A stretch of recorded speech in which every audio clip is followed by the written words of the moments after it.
pharmacodynamic. So pharmacokinetic is related to the ADME, absorption, distribution, metabolism, and elimination of the drug, as you can see in this picture. So pharmacokinetic is related to how your body deal with the drug. That is called as pharmacokinetic. So let's start one by one. First, let's see the definition of this pharmacokinetic. So pharmacokinetic is defined as the kinetics of drug absorption, distribution, metabolism, and excretion. In short, KADME. K stands for kinetics. So kinetics of ADME is called as pharmacokinetic, and the relationship with the pharmacologic, therapeutic, and toxicologic response in the man and animal. So this is called as pharmacokinetic studies. So in short, pharmacokinetic studies deals with the ADME of ADME of any drug and their pharmacological response in men and animals. And application of this pharmacokinetic in safe and effective management of individual patient is called as the clinical pharmacokinetic. So this is the difference between pharmacokinetic and clinical pharmacokinetic. Pharmacokinetic models. So the drug movement within the body is a very complex process. As if you know, the human body is a very complex factory. It consisting of millions of working part, and there are lots of body part where your drug can be moved. So there are millions of the compartment present in the body. Just a minute. So there are millions of the compartment present in the body. So how much amount of the drug present in each compartment? If you are going to calculate the amount of drug present in this each compartment, it will be very complex procedure. So in order to make it simple, we are going to study the pharmacokinetic model. So this pharmacokinetic model will help us to know how much amount of drug will present in each compartment.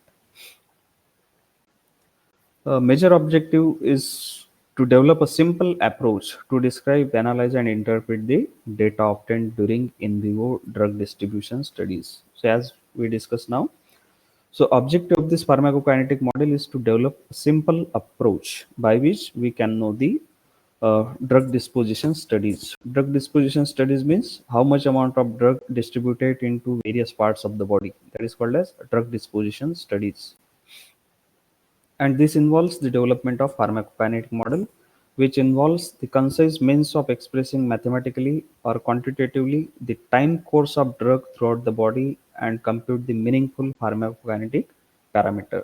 So by using this pharmacokinetic parameter, we can express mathematically the time course of drug for how much time the drug present throughout the body. Suppose just at 10 o'clock, suppose I have taken paracetamol tablet, then for how much time course it will remains in the body, after how much time it will starts eliminating from the body. So this can be easily calculated by using the pharmacokinetic model. Pharmacokinetic models are useful in characterizing the behavior of the drug in patient. How the drug behaves in the patient, that can be calculated very easily. Means how it is going to absorb, how much of the drug get metabolized within the human body. So that kind of behavior we can easily calculate by using the pharmacokinetic model. Predicting the concentration of drug in various body fluid. Body fluids means there are various body fluids present in our body, like plasma, cerebrospinal fluid, synovial fluid, like etc etc. So how much amount of drug present in each fluid, that can be easily calculated by using the pharmacokinetic model. Predicting the multi-dose concentration curve from single dose experiment. Multi-dose concentration curve means, suppose in the morning we have given a single dose of paracetamol. So you can obtain the concentration curve. At 10 o'clock, I have given this tablet, and this is after 2 hours. Suppose you get the graph. So from this single dose graph, you can predict how much multiple doses of paracetamol to be given to the patient. As like we are taking, usually we are taking 2 to 3 doses of paracetamol in a day. So this type of multiple doses we can calculate only from single dose of any drug. Calculating optimum dosage regimen. Dosage regimen means, just we discuss, like we Suppose any drug to be given 2 times a day, 3 times a day. So this type of dosage regimen we can calculate by using this type of model. Evaluating the risk of toxicity. So whether the drug is toxic or not, that can be also identified. Then correlating plasma concentration with the pharmacological response. Correlation means what? Suppose the concentration reaches up to peak plasma concentration, then what is the pharmacological response? And if the drug going beyond the peak plasma concentration, then there must be a risk of toxicity. So this type of correlation we can calculate easily by means of these models. Then evaluating the bioequivalence or bioinequivalence between the different formulation of same drug. Suppose I am having two formulation of paracetamol, paracetamol tablet and paracetamol syrup. So we can correlate the therapeutic effect of both of these formulation, which is having the same drug. Whether tablet is going to work faster or the syrup work faster. So that can be easily calculated by using this pharmacokinetic model. The next, estimating the possible drug or metabolite accumulation in the body, where the drug is going to accumulate in your kidney, nephrons, or whether it is going to accumulate in the liver, that can also be calculated. Then determining the influence of altered physiological or disease state on the drug ADME. If any patient is suffering from any disease, so what is the effect of that disease state on the patient's ADME? That can be also calculated. Then explaining the drug interaction. Suppose we are taking two drugs which are having compatibility or not, that can be easily calculated. So there are three types of different approaches of the pharmacokinetic analysis. First approach is compartment model, second one is non-compartmental analysis, and third one is the physiologic model. So in your syllabus, we are going to study the compartment modeling and the physiological modeling. Well, let us first start with the compartment models. What are compartment models? These are very traditional and most commonly used approach of the pharmacokinetic. So in this compartment model, body is considered as composed of several compartments that communicate reversibly with each other. So in this body is considered as a group of several compartments. As we discussed, there are various compartments. Just like if we are going to consider muscle as one compartment, plasma as second compartment, synovial fluid third, cerebrospinal fluid fourth compartment, then heart is a next compartment, lungs, liver, kidney, brain, then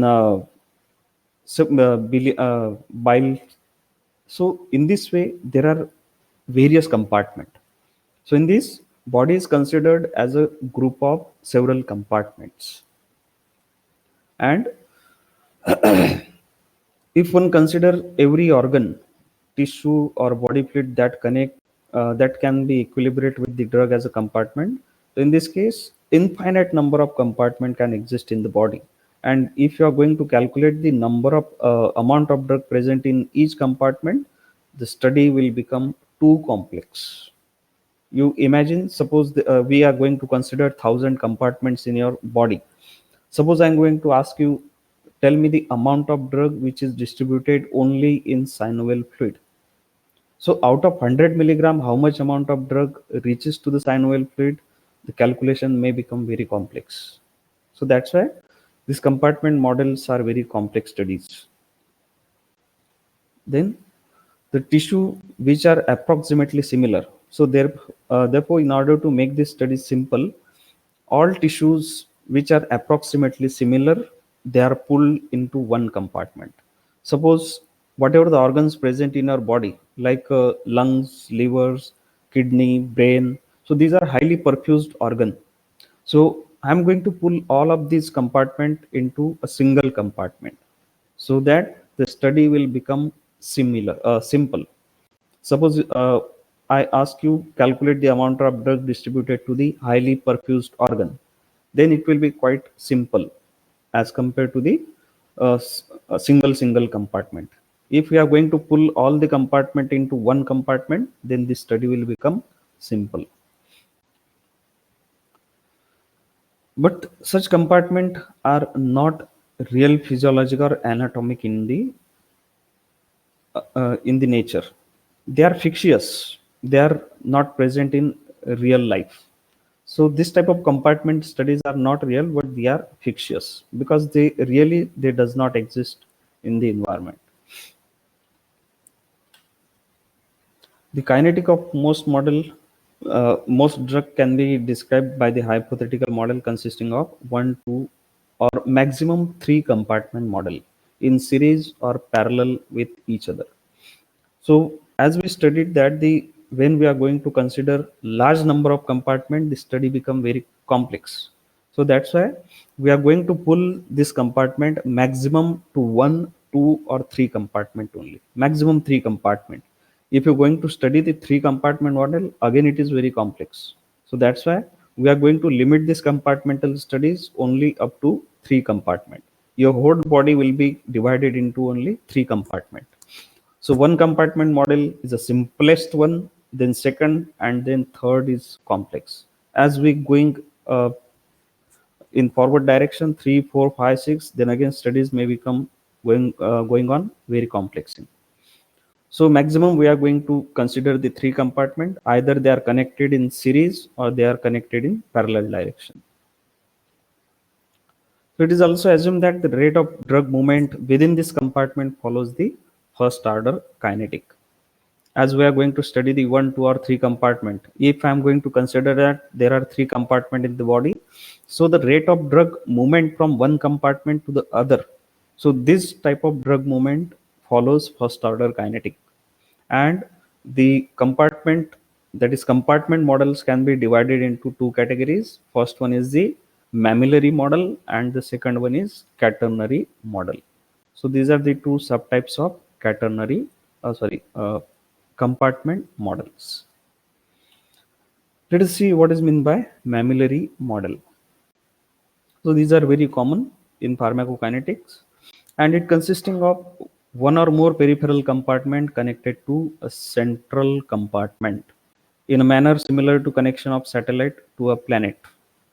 As we let us consider that the Earth as a central compartment, and there are hundreds of satellites which are present uh, in the sky. So all of these satellites, they are directly connected with the Earth.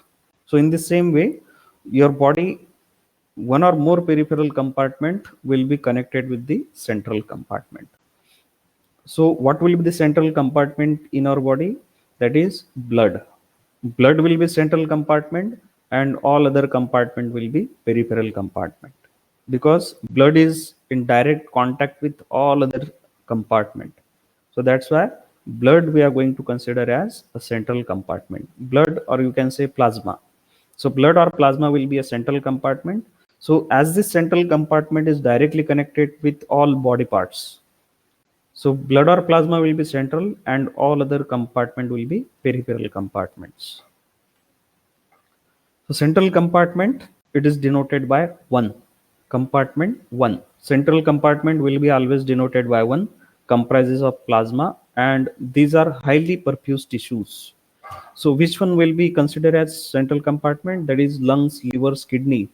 So these organs which are highly perfused or there is high concentration of blood, so these organs will be considered as central compartment, which rapidly equilibrate with the blood, and the drug is directly absorbed into this compartment, that is blood. And then elimination is also occurring from this compartment, that is liver and kidney. So it is presumed to be rapidly accessible to drug in the systemic circulation. Then peripheral compartment, which one will be peripheral compartment? This will be denoted by 2 and 3 and onwards.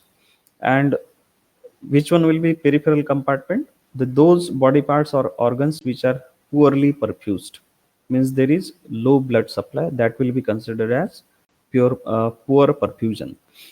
So in mammillary compartment, body is divided into two compartments, that is central and peripheral. Central compartment will be consisting of highly perfused organ, and peripheral compartment will be consisting of poorly perfused organ. Then distribution of drug to this compartment is through the blood. Distribution to this compartment means from central to peripheral compartment.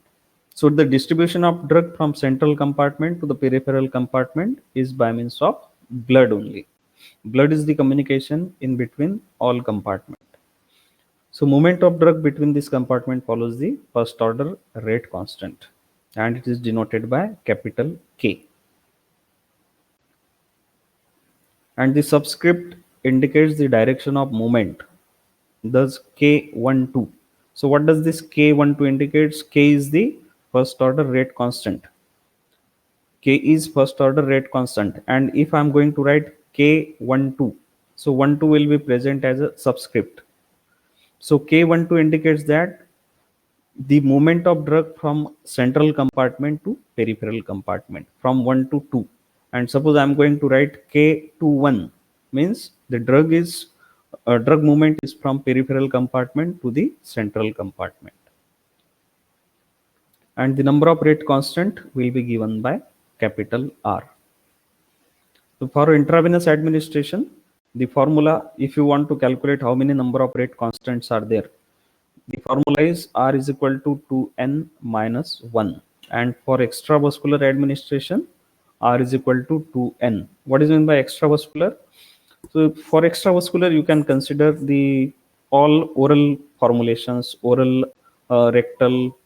So this type of formulation considered as extravascular. Intravenous means directly into systemic circulation. And n is the number of compartments. So let us look at this figure. So here in this model 1, I'm going to write one that indicates a central compartment. So from this central compartment, there is one arrow, and on the top of this arrow, I have written K10. So what does it indicates? Drug is directly enter into central compartment. Suppose I am going to inject the parenteral preparation directly into arteries. So means the rate of absorption is negligible. So drug is directly enter into central compartment. So from this central compartment, K10. So K10 indicates K is the rate constant. And if you calculate the rate constant, or this arrow indicates that there is elimination of drug from central compartment. Here you can consider 1 as a central compartment and O as outside of the body. You can read it as 1O. 1 means central compartment, O means outside of the body. So this is the elimination process. From central compartment, directly drug enter into central compartment, and from central compartment directly there is elimination of the drug.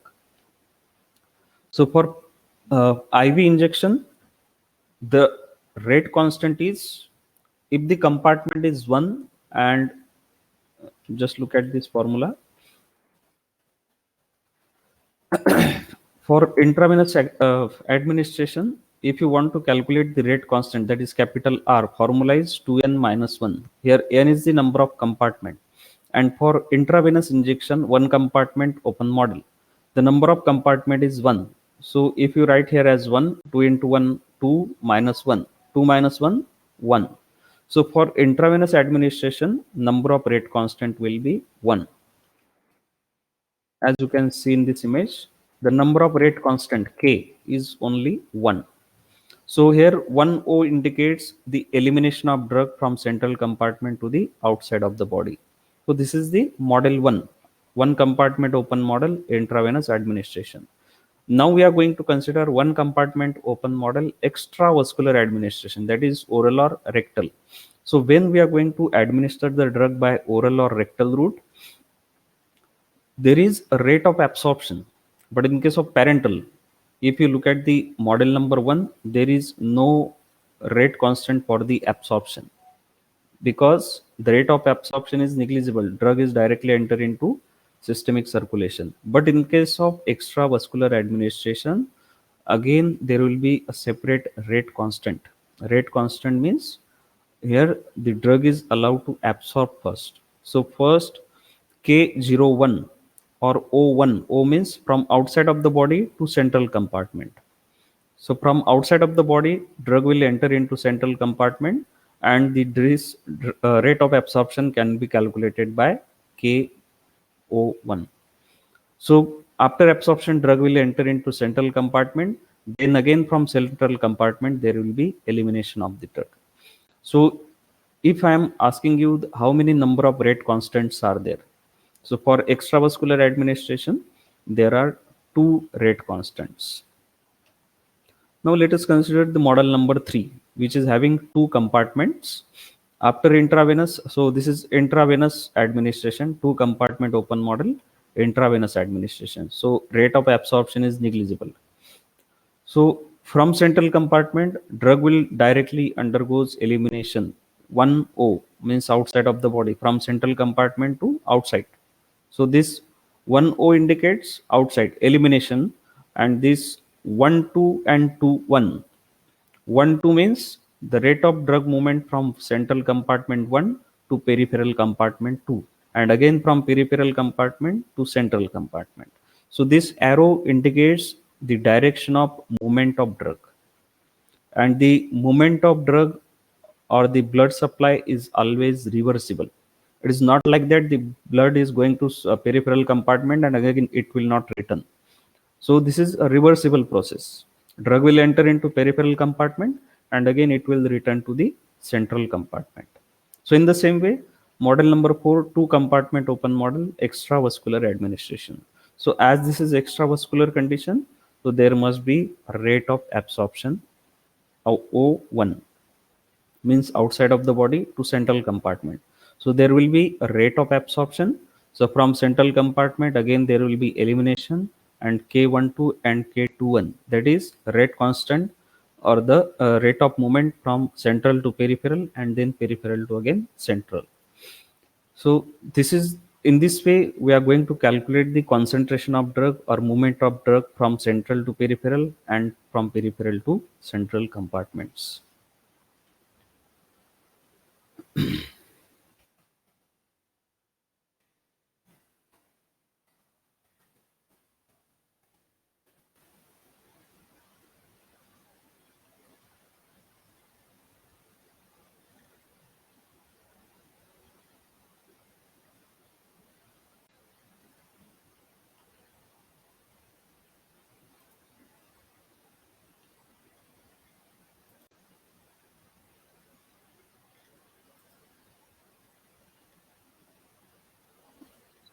The slide is visible to you?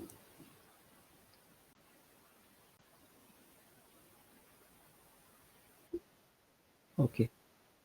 Okay, next one is the quaternary model. What is quaternary model? So in this, all compartments are considered as compartment of trains. Just like that, there is one engine and all peripheral compartment are connected in a series like compartments of a train. So this is your quaternary model. But in real physiological, just look at this condition. So this is the central compartment, just like engine of a train, and all peripheral compartments are connected like the compartments of a train. So KO1 means this is the rate of absorption. So from outside of the body, drug will absorb just like tablet, capsule, or the rectal administration. So from outside, it will enter into central compartment, then from central to peripheral compartment, that is 2 and 3. So K12 indicates the rate of drug movement from central to peripheral, and then again from 2 to 1, that is K21, and then again drug movement from second compartment to third, and then again third from 2. So in this way, the compartment is considered as a series of train, or the just like a series of compartment of a train. But this phenomenon is not actually exist, not observable physiologically. One peripheral compartment is never connected with the second peripheral compartment, but all peripheral compartments are directly communicating with the central compartment. So hence this model is rarely used. It is not very useful. Compartment modeling approach has several advantages. First one, it gives visual presentation of various rate processes involved in the drug disposition. It gives visual representation of rate processes. Rate processes मतलब क्या है कि just like in the model one, there is only one rate process, that is the rate of elimination. In second, there are two rate processes. First one is rate of absorption and second one is rate of elimination. So two rate processes are there. Likewise, you can calculate the rate of processes in other models also. Then it shows how many rate constants are necessary to describe the process. Again, how many rate constants are there? 1, 2, 3, or 4. That can be easily calculated. Enables the pharmacokinetics to describe the drug concentration changes in each compartment. So, pharmacokineticist can calculate the drug concentration present in each compartment. It is useful in predicting drug concentration time profile. Drug concentration time profile means suppose someone asks you how much amount of drug enter into systemic circulation after 2 hours. So that can be easily calculated. After 4 hours, how much amount of drug concentration present in your plasma? Again, that can be easily calculated. Just you have to take 1 ml of the plasma from your circulatory system and find out the drug present in your plasma by using a UV spectrophotometer or HPLC. So anytime we can calculate the drug concentration from the drug concentration time profile. Then it is important to in development of dosage regimen. Dosage regimen means how many doses to be taken in a day, 2 doses or 3 doses. So dosage regimen can be easily calculated, but they, again, it is having some disadvantages. There is no relationship with physiological function or the anatomic structure of the species, and several assumptions have to be made to facilitate the data interpretation. So it is not having any relationship with the physiology. So this is the first disadvantage. Extensive efforts are required in the development of exact model that predict and describe the correct ADME of certain drugs. Then it is very complex multi-exponential mathematical equation. If I'm talking about two compartment after extravascular administration, then there will be four rate processes: one absorption rate constant and three elimination rate constant.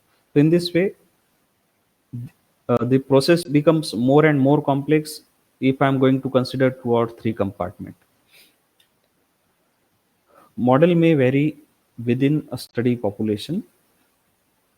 Approach can be applied only to a specific drug under studies, and drug behavior within the body may fit different compartment models depending upon the route of administration. And there are some difficulties to interpret the human and animal experiments.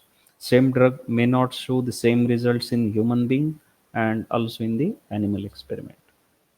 So these are some disadvantages of compartment modelings. Now, next one is the physiological model. So this physiological model is directly based on the physiology of human being. So the models are termed as blood flow rate limited model or perfusion rate limited model. So if in your exam there is question based on write a note on blood flow rate limited model or write a note on perfusion rate limited model, so you must know that this is nothing but the physiological model, one and same thing. The model is drawn on the basis of known anatomy and physiology. So that's why it is more realistic in the nature. It gives more realistic picture of movement of drug within the body. So as compared to compartment models are generally fictitious in the nature.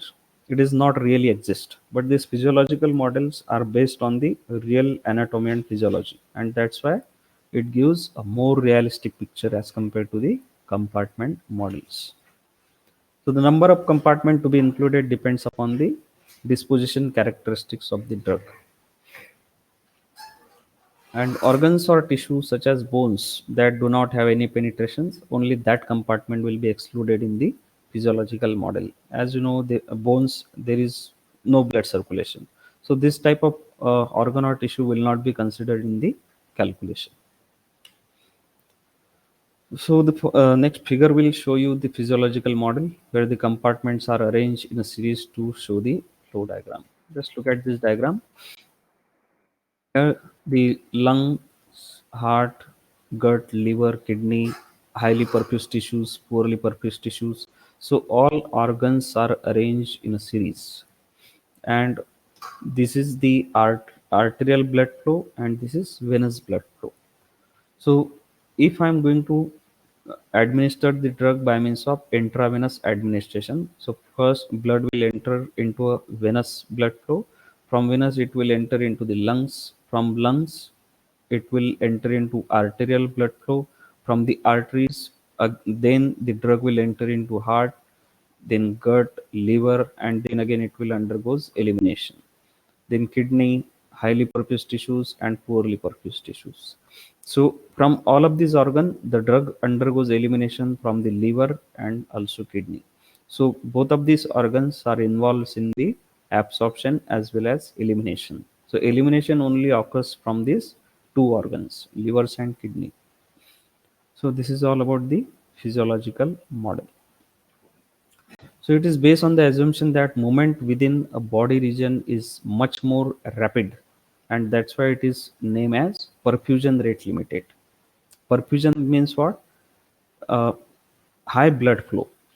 So here the body is considered as highly perfused. So that's why movement of drug is more rapid, and that's why this physiological model is also called as perfusion rate limited. And the assumption is applicable to only those drugs which are having a low molecular weight, poorly ionized, and highly lipophilic drug. So this type of drugs rapidly distributed throughout the body. But what about the drugs which are highly polar, ionized, and charged drug? So when we are going to consider this type of drug, it is termed as membrane permeated rate limited. So these are the two different names for the physiological model. First one is the perfusion rate limited, in which body is considered as highly perfused. And in another case, when we are going to consider the drug that is highly polar, ionized, or charged, in that case, the body is considered as, or the physiological model is considered as membrane permeated rate limited.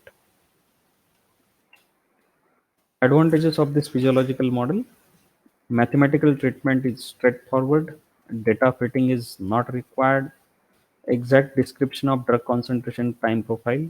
So by means of physiological model, you will get the exact description of drug concentration time profile.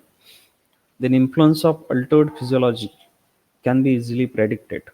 Altered physiology means, suppose a patient is suffering from any disease, then what is the influence of this disease condition on the drug disposition? That can be easily calculated. Then correlation in the animal species is also possible. As we have seen in the compartment model, there is no correlation in between animal and human studies. So by means of physiological model, you can correlate the animal and human species.